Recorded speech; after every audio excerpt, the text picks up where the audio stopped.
Good morning बच्चों, स्वागत है आज के इस ऑनलाइन वीडियो में। आज के इस वीडियो में हम देखेंगे इतिहास का पाठ क्रमांक 5, प्राचीन भारत के धार्मिक विचार।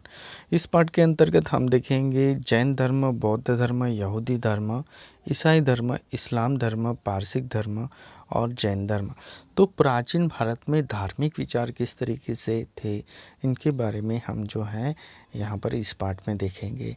तो बच्चों, जैसे कि वैदिक युग में के अंतिम चरण में यज्ञ विधियों की छोटी छोटी बातों को अनावश्यक महत्व प्राप्त हो गया था, और ये जो बातें हैं इनका ज्ञान जो है सिर्फ के पुरोहित वर्गों को ही था, और अन्य वर्ग के जो लोग हैं उन बातों का ज्ञान प्राप्त करने की स्वतंत्रता नहीं थी, और वर्ण व्यवस्था के नियम और बंधन अत्यंत कठोर बनते गए थे। तो इस तरीके से जो है ये सामान्य विचार लोगों तक समझने में जटिल प्रतीत होते थे। अन्य विशिष्ट देवताओं की ईश्वर उपासना पर बल देने वाली भक्ति पंथों का निर्माण हुआ, जैसे शिव जी के भक्तों का शैव पंथ और भगवान विष्णु के भक्तों का वैष्णव पंथ। इन देवताओं के विषय में भिन्न भिन्न पुराण लिखे गए हैं।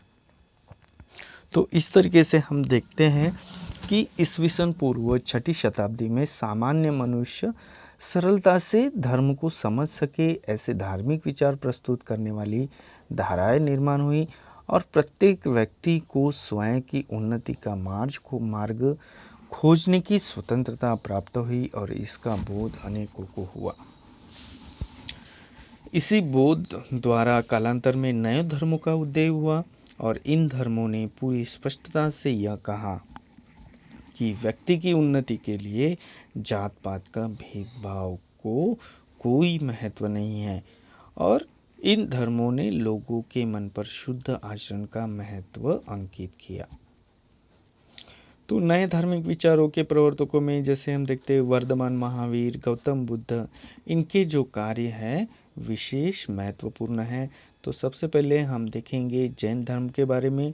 तो जैन धर्म जो है बहुत ही प्राचीन धर्म है। यहाँ पे चित्र पे आप देख सकते हैं कि वर्धमान महावीर का यहाँ पर चित्र दिया गया है, और ये जो जैन धर्म है इसमें अहिंसा सिद्धांत को विशेष महत्व प्राप्त है, और धर्म के ज्ञान का जो व्याख्याता होता है, धर्म के ज्ञान को जो व्यक्ति बताता है उसे जैन धर्म के तीर्थकार कहते हैं। और जैन धर्म के कथनानुसार कुल 2 तीर्थकार हुए। वर्धमान महावीर जैन धर्म की परंपरा में 24वें तीर्थकार है।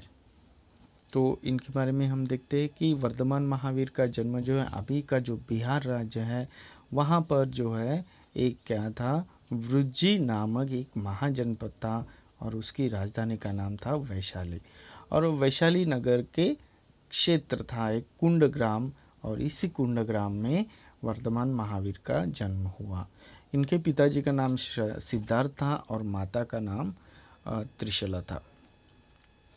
वर्धमान महावीर ने ज्ञान प्राप्ति के लिए अपने घर को त्याग दिया। 12.5 वर्ष तक उन्होंने तपस्या करने के बाद उन्हें जो है ज्ञान प्राप्ति हुई, और यह ज्ञान केवल अर्थात विशुद्ध रूप का था, अतः उन्हें केवली कहा जाता था। शरीर को सुखदायी अनुभव होने वाली बातों से होने वाला आनंद और दुखदायी बातों से होने वाली पीड़ा का स्वयं पर कुछ भी प्रभाव न होने देना ही विकारों पर विजय प्राप्त करना है, और ऐसी विजय उन्होंने प्राप्त कर ली थी। अतः हम कह सकते हैं कि उन्हें जिन अर्थात विजेता कहा जाने लगा। जिन शब्द से जैन शब्द उत्पन्न होता है, यानी कि विकारों पर विजय प्राप्त करने वाला महान वीर, अतः वर्धमान को महावीर कहा जाता है। तो जब वर्धमान महावीर जी ने ज्ञान प्राप्त करने के पश्चात लोगों को धर्म के बारे में समझाया, धर्म के बारे में उन्होंने मार्गदर्शन किया और उन्होंने 30 वर्षों तक लगभग उपदेश किया। लोग धर्म को बड़ी सहजता और सरलता से समझ सके और इसके लिए वर्धमान महावीर लोगों से लोक भाषा अर्धमागधी में बातचीत करते थे और उनके द्वारा जो बताया गया धर्म शुद्ध आचरण पर बल देता था और शुद्ध आचरण के लिए उन्होंने बताए हुए मार्ग का सार जो है स्वरूप पंच महाव्रत और त्रिरत्न में समाविष्ट है।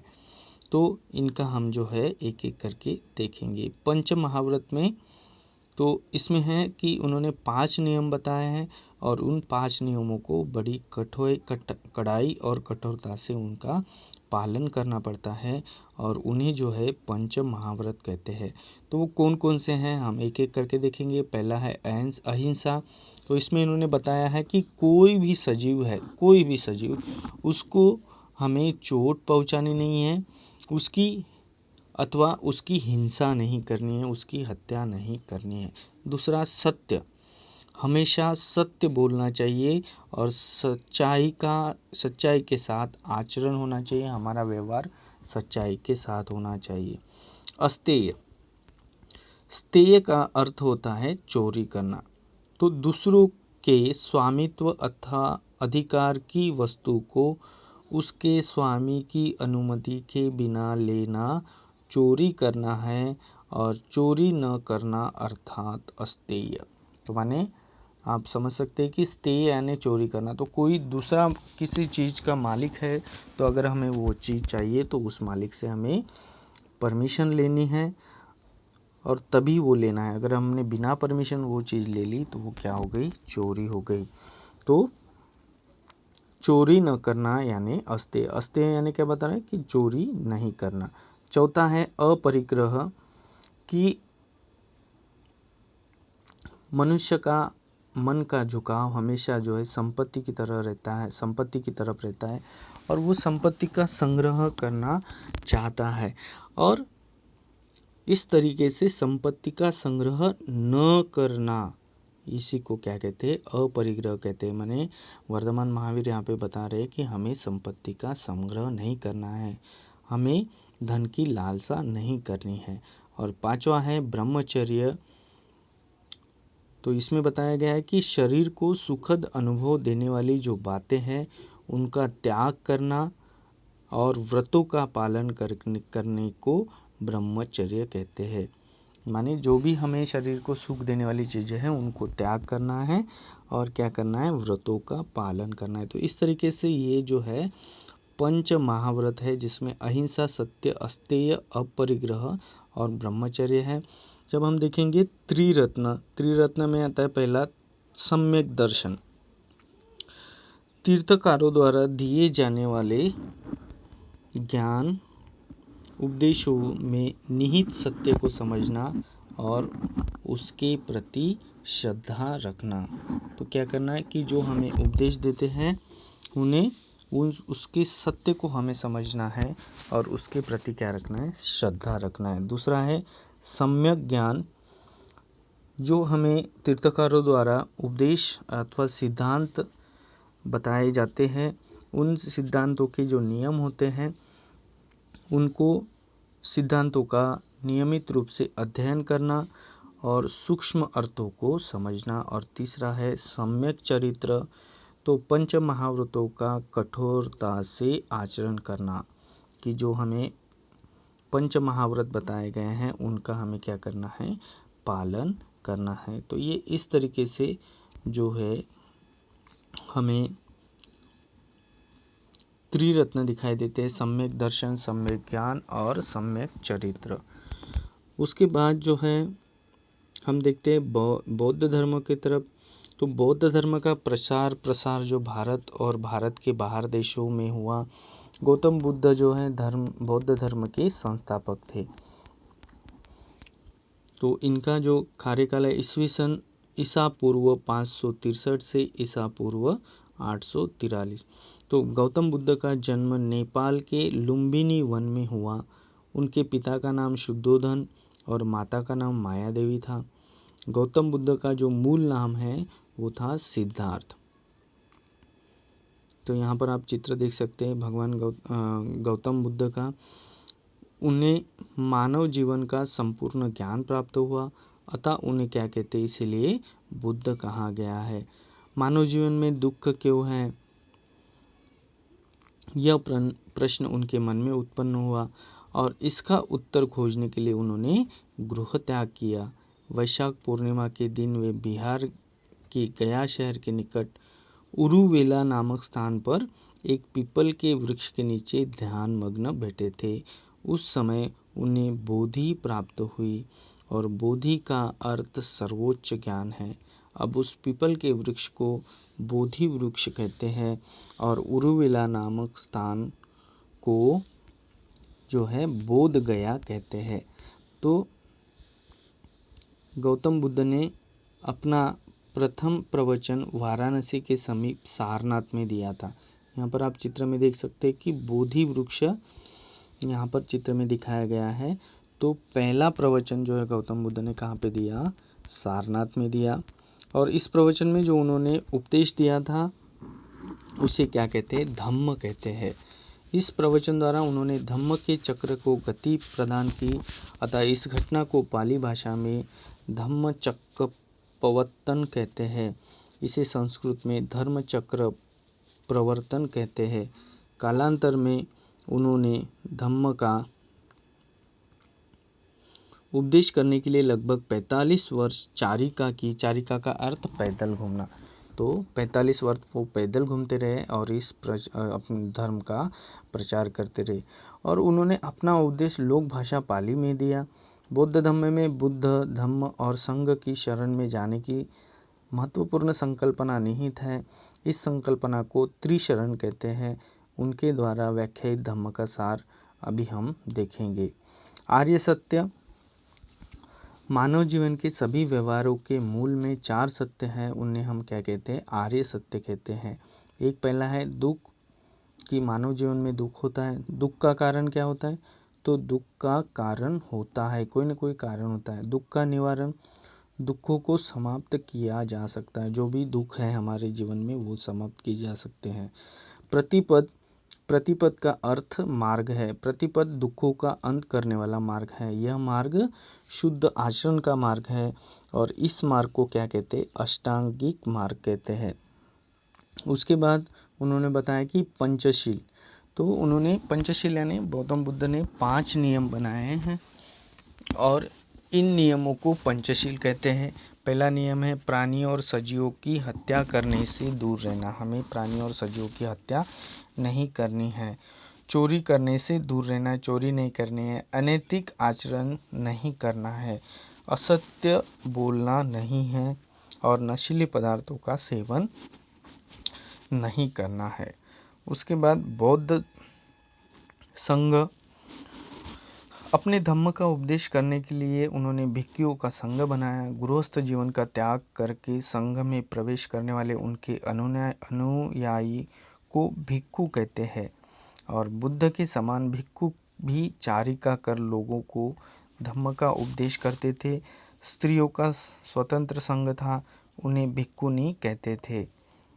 और बौद्ध धर्म में सभी वर्णों और जातियों के लोगों को प्रवेश था। माने बौद्ध संघ यानी क्या, कि बौद्ध धर्म के प्रचार के लिए जो गृहस्थ जो है अपने जीवन का त्याग करके आते थे उन्हें भिक्षु कहते थे और जो स्त्रियां आती थी उन्हें भिक्षुनी कहते थे और वो भी चारिका करके माने पैदल चल के धर्म का प्रचार करते थे।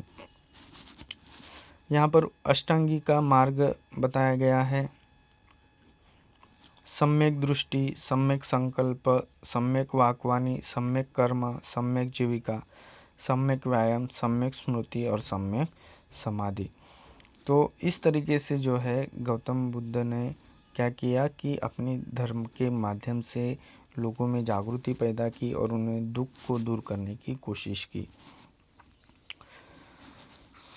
तो गौतम बुद्ध ने मानव बुद्धि की स्वतंत्रता की घोषणा की। वर्ण आदि के आधार पर मान्य विषमता को नकारा की। जो समाज में विषमता थी उन्होंने उसको नष्ट करने का कोशिश किया और जन्म के आधार पर कोई भी श्रेष्ठ अथवा कनिष्ठ नहीं होता है, इसका उन्होंने बताया।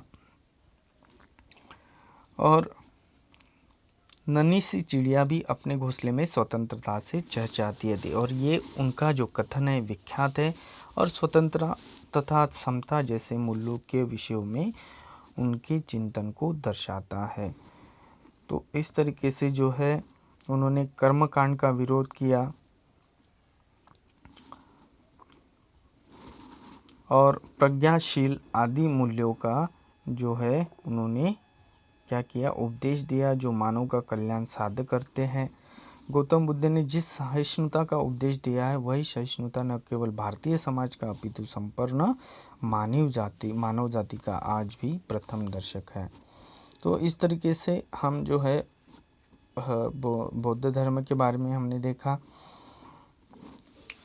अब हम देखेंगे जू धर्म, यहूदी धर्म।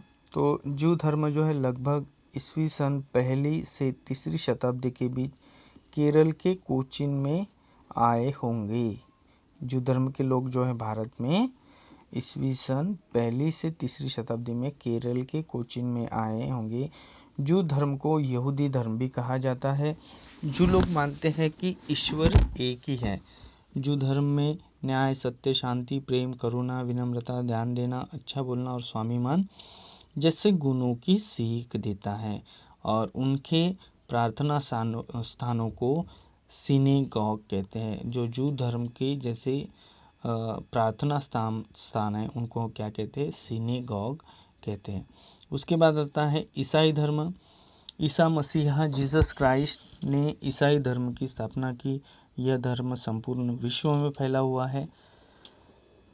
ईसा मसीहा के 12 शिष्यों में से एक सेंट थॉमस थे, जो ईस्वी सन की पहली शताब्दी में केरल में आए थे। उन्होंने केरल की त्रिचूर जिले के पल्लयूर नामक स्थान पर ईस्वी सन 52 में चर्च की स्थापना की।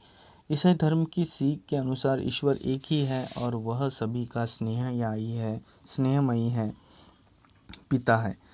वह शक्तिमान है। ऐसा माना जाता है कि ईसा मसीहा ईश्वर के पुत्र है और मानव जाति के उद्धार करने हेतु धरती पर आए हैं। और इस तरीके से ईसाई धर्म में बताया गया है कि हम सभी एक दूसरे के भाई बहन हैं। हमें एक दूसरे से प्रेम करना चाहिए, यहाँ तक कि शत्रु से भी प्रेम करना चाहिए। जिनसे अपराध हुआ है उन्हें क्षमा करना चाहिए। बाइबल ईसाई धर्म का पवित्र ग्रंथ है। ईसाई लोगों के प्रार्थना स्थान को गिरजाघर कहते हैं। इसके बाद जो है हम देखेंगे इस्लाम धर्म। इस्लाम धर्म में एकेश्वरवाद में विश्वास करता है। इस्लाम धर्म अल्लाह एक है और मोहम्मद पैगंबर उसके संदेशवाहक है। पैगंबर द्वारा ईश्वर का संदेश पवित्र कुरान धर्म ग्रंथ में व्यक्त हुआ है। इस्लाम शब्द का अर्थ शांति होता है। इस शब्द का अर्थ अल्लाह की शरण में जाना भी होता है।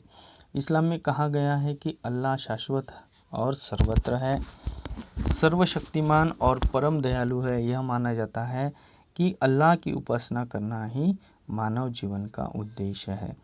तो इस तरीके से जो है इस्लाम धर्म में जो उनका जहाँ पे प्रार्थना की जाती है इसको हम क्या कहते हैं, मस्जिद कहते हैं। तो यहाँ पर आप मस्जिद का चित्र भी देख सकते हैं। ईस्वी सन 7वीं शताब्दी में अरबस्तान में इस्लाम का प्रचार प्रसार हुआ और उसी शताब्दी में अरब व्यापारियों के माध्यम से भारत में इस्लाम का आगमन हुआ। तो इस तरीके से इस्लाम धर्म के बात करते हैं। अब आगे देखेंगे पारसी धर्म। तो पारसी धर्म के पवित्र ग्रंथ का नाम है अवेस्ता नाम है। ऋग्वेद और अवेस्ता ग्रंथों की भाषाओं में साम्य पाया जाता है। पारसी लोग ईरान के पारस अथवा फारस नामक प्रांतों से भारत में आए, अतः वे पारसी नाम से जाने जाते हैं। और ये सबसे पहले जो है गुजरात में आए और कुछ लोगों का मानना है कि ईस्वी सन की 8वीं शताब्दी में वो लोग भारत में आए होंगे। अब पारसी धर्म के संस्थापक जरदुश्त थे और उनके ईश्वर का उल्लेख अहुरमज़्द नाम से किया जाता है। तो पारसी धर्म में जो है अग्नि जल तत्वों को अत्यंत बड़ा महत्व दिया है। उनके जो मंदिर है, मंदिरों में पवित्र अग्नि निरंतर जलती रहती है। और इन मंदिरों को अग्यारी कहते हैं। पारसी धर्म की विचारधारा के प्रमुख 3 आचरण हैं: उत्तम विचार, उत्तम वाणी और उत्तम कर्म। ये 3 प्रमुख आचरण तत्व हैं और ये 3 आचरण तत्व पारसी धर्म की विचारधारा का सार है। तो इस तरीके से जो है आप देख सकते हैं अग्यारी किस तरीके की होती है। तो इस तरीके से हमने इस पार्ट में देखा कि प्राचीन भारत के जो धार्मिक विचार हैं वो किस तरीके से थे, अलग अलग धर्मों का निर्माण हुआ था और वो किस तरीके से समाज को क्या कर रहे थे, अपने विचारों के माध्यम से उनके सुख दुखों को दूर करने की कोशिश कर रहे थे। तो इस तरीके से हमने देखा कि प्राचीन भारत के धार्मिक विचार। धन्यवाद।